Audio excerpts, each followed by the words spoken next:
ንቅል ልሂቃን ከፋፋይ ትርክትን እያሰረጹ ነው። ጠቅላይ ሚኒስትር አብይ አህመድ አምነስቲ ኢንተርናሽናል መልእክት አስተላለፈ። ደም አፋሳሽ ጦርነቱ ዳግም እንዳይከሰት ሲል ኮሚቴው አሳስቧል። አማዞን በ10 ቢሊዮን ዶላር ግዙፍ ዳታ ሴንተር ሊገነባ ነው። ይህንና መሰል ዝርዝር መረጃዎችን ይዘን ቀርበናል። እስከ መጨረሻ አብራችሁን ቆዩ።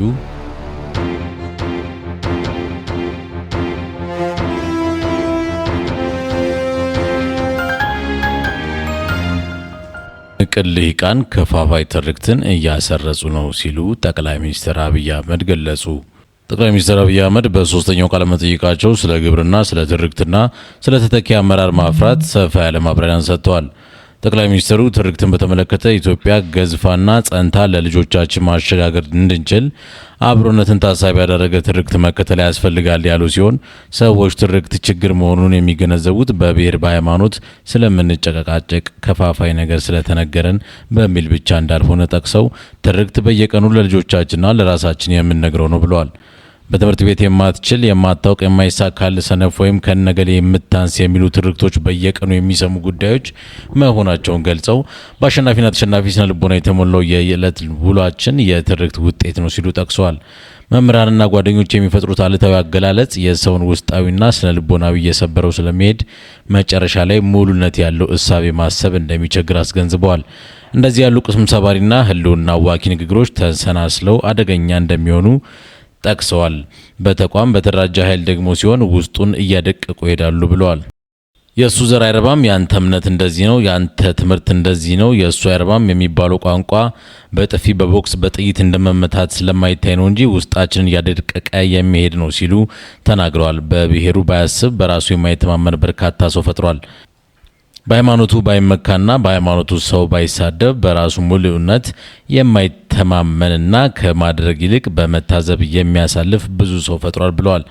በኢትዮጵያ ተጨባጭ ሁኔታ ንቅለ ልሂቃን ከፋፋይ የሆነ ትርክት እያሰረጹ ትውልድ በትውልድ ላይ ሰው በሰው ላይ ዜጋ በዜጋ ላይ ተባብሮ ልማትን ብልጽግናን እንዳያመጣ እርስ በርስ እንዲጠራጠር እንዲጠፋፋ መንገድ እየከፈቱ መሆኑን ገልጸዋል። ሚዲያዎቻችን፣ ድራማዎቻችን፣ ፊልሞቻችን ፕሮጀክት የሚያደርጉት መሰብሰብን፣ አንድነትን፣ አብሮነትን መሆን እንዳለበትም ገልጸው በየሰፈር ኳስ ሜዳ፣ አምፊና ፓርኮች የሚሰሩት ሰብሰብ ብለው እንደ ጓደኛ የሚተያዩበት ባህል እየጠፋ ስለሆነ ይህን ለመጠበቅ እንደሆነ አመላክተዋል።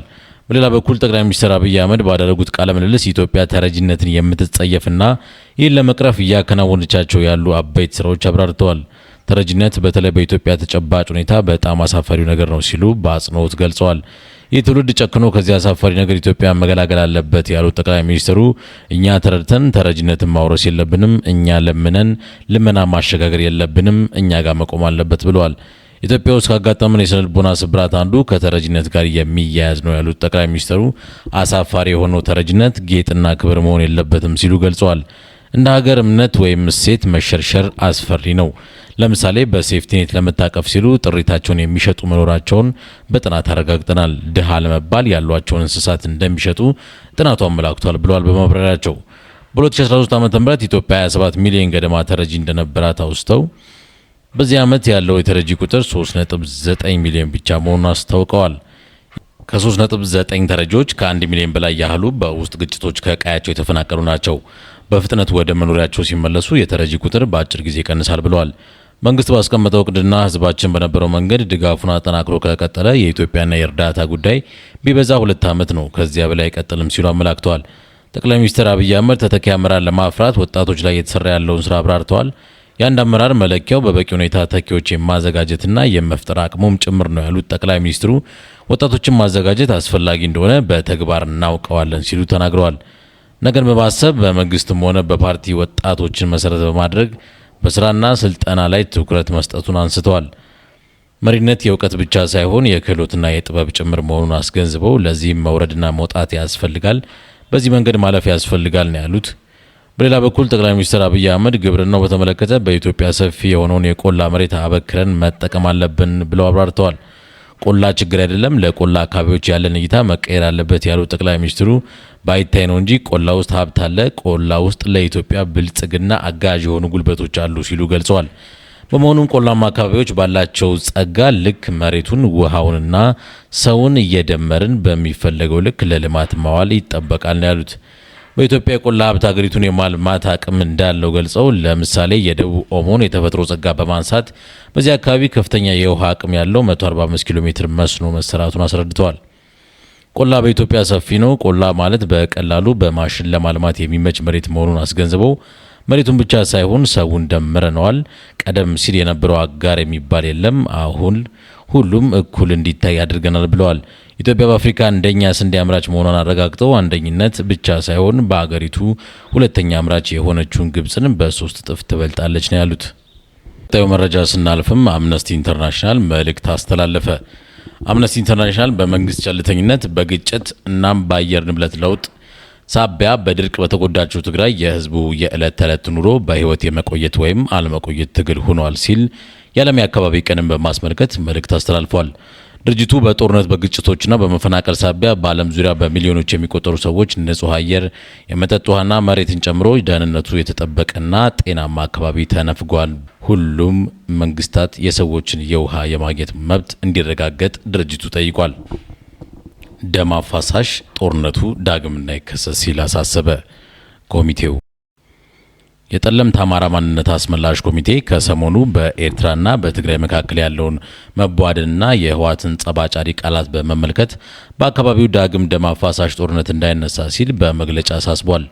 አስመላሽ ኮሚቴው በመግለጫው ህገወጡ የህወሓት ቡድን ለዳግም ደም አፋሳሽ ጦርነት የሚያደርገውን ዝግጅት አጥብቀን እንቃወማለን ያለ ሲሆን ቡድኑ ዳግም ለደም አፋሳሽ ጦርነት የሚያደርገው ዝግጅት ለኢትዮጵያ ሀገረ መንግስት አደጋ፣ ለአካባቢውም ጠንቅ በመሆኑ ጦረኛ እንቅስቃሴዎቹን አጥብቀን እናወግዛለን በማለት የሁነቱን አሳሳቢነት በመግለጫው አሳውቋል። የመግለጫው ሙሉ ቃል እንደሚከተለው ቀርቧል። ሰላማዊ የማንነት ታጋይ እንደ ጠለምት አማራ ህዝብ ያለንበት ውስጣዊና ውጫዊ ሁኔታ አሳሳቢ መሆኑን በመጥቀስ የሚከተለውን ባለ 6 ነጥብ የአቋም መግለጫ አውጥቷል። 1. ህወሓት ፕሪቶሪያ ላይ ከፈረመው ባለ 15 አንቀጽ ሰነድ ውስጥ ሙሉ ለሙሉ ትጥቅ እንደሚፈታና ተዋጊዎቹ በሙሉ ወደ ተሃድሶ ወይም ማሰልጠኛ ካምፕ እንደሚገቡ ስምምነቱ አስገዳጅ ቢሆንም ይህ በአግባቡ አልተፈጸመም። አሁንም ወታደራዊ ስልጠናዎችን እየሰጠ እንደሆነም መረጃዎች ያሳያሉ። ከዚህም አልፎ ሰራዊት እያስጠጋ ተከዜን አሻግሮ ባስገባቸው ህገወጥ ታጣቂዎች ህዝብ ላይ ማንነት ተኮር በደል እየፈጸመ ይገኛል። ይህም የስምምነቱን መሰረታዊ ዓላማ ግጭትን በዘላቂነት ማቆም የሚለውን ፍሬ ነገር በተጨባጭ የሚቃረን ጦረኝነት ነው። በመሆኑም በፕሪቶሪያው ስምምነት መሰረት የህወሓት ታጣቂዎች ትጥቅ መፍታት፣ ሰራዊት መበተንና ከማህበረሰቡ ጋር መልሶ የማዋደቅ ያለአንዳች መጓተት እንደሚፈጸም እንጠይቃለን። 2. የህወሓት ወታደራዊ ስልጠናዎች መቀጠል የታጣቂ ቡድኑ እንቅስቃሴ ከሌላ ዙር የጦር ወረራ የሚያደርገው ዝግጁነት ነው። ድርጅቱን ከዚህ መሰል የዳግም ጥፋት መንገድ የማስቆም ስራ በፌዴራል መንግስቱ በኩል እንቅስቃሴዎችን ግምት ውስጥ ያስገባ ሁኔታዎች ሊያመጡ በሚችሉት አደጋ ልክም መፍትሄ ካልተሰጠ ችግሩ ከቁጥጥር ውጭ ወጥቶ የከፋ አደጋ ያመጣል የሚል ስጋት አለን። ቡድኑ ዳግም ለደም አፋሳሽ ጦርነት የሚያደርገው ዝግጅት ለኢትዮጵያ ሀገረ መንግስት አደጋ፣ ለአካባቢውም ጠንቅ በመሆኑ ጦረኛ እንቅስቃሴዎችን አጥብቀን እንቃወማለን። 3.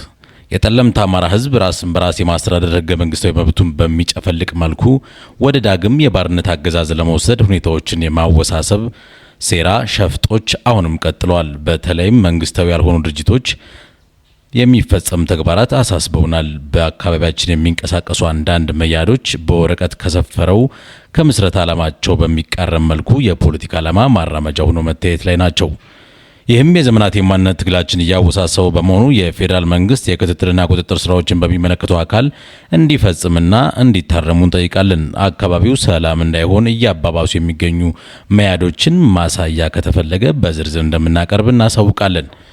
4. የፌዴራልና የክልል መንግስት ከዚህ በፊት በተስማሙት መሰረት ለዘላቂ ሰላምና ልማት ሲባል በትግራይና በአማራ ክልል አወዛጋቢ ብሎ ከጠራቸው አንዱ የጠለምት አማራ ህዝብ የሚኖርበት 3 ወረዳዎች ነው። ችግሩ በዘላቂነት መፍታት አለበት በተባለበት መንገድ እስከሚፈታ ድረስ በ3ቱም ወረዳ የሚገኘው ህዝብ ጊዜያዊ ህዝባዊ አስተዳደር በማዋቀር የአካባቢው የመልማትና የፍትህ ጥያቄ እንዲቀላጠፍ መንግስትም አምኖ እንቅስቃሴዎች መጀመራቸው ይታወቃል። ይህም ሆነ የጊዜያዊ ህዝባዊ አስተዳደር ምስረታውን እስካሁን ተፈጻሚ አልሆነም።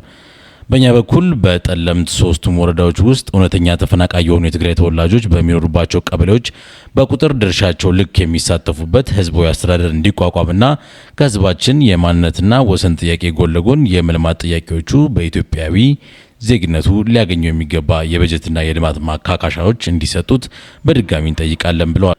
አማዞን በ10 ቢሊዮን ዶላር ግዙፍ ዳታ ሴንተር ሊገነባ ነው።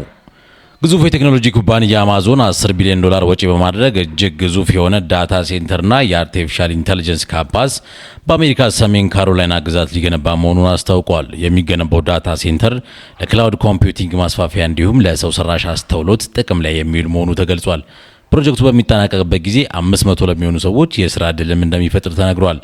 የሰሜን ካሮላይና አስተዳዳሪ ጆሽ ስቴን ፕሮጀክቱ ሲጠናቀቅ ሰሜን ካሮላይና ዘመኑ የደረሰበትን የቴክኖሎጂ መናኸሪያ እንደምትሆን ገልጸው ሌሎች የቴክኖሎጂ ኩባንያዎች ለመሳብ ጠንክረው እንደሚሰሩ ተናግረዋል። ሰው ሰራሽ አስተውሎት እስካሁን የምንሰራበትን ልምድ በፍጥነት እየቀየረው ነው ያሉት የግዛቱ አስተዳዳሪ ሰሜን ካሮላይና በዚህ የቴክኖሎጂ ዘርፍ ቀዳሚ መሆኗ እጅግ ያኮራኛል ብለዋል።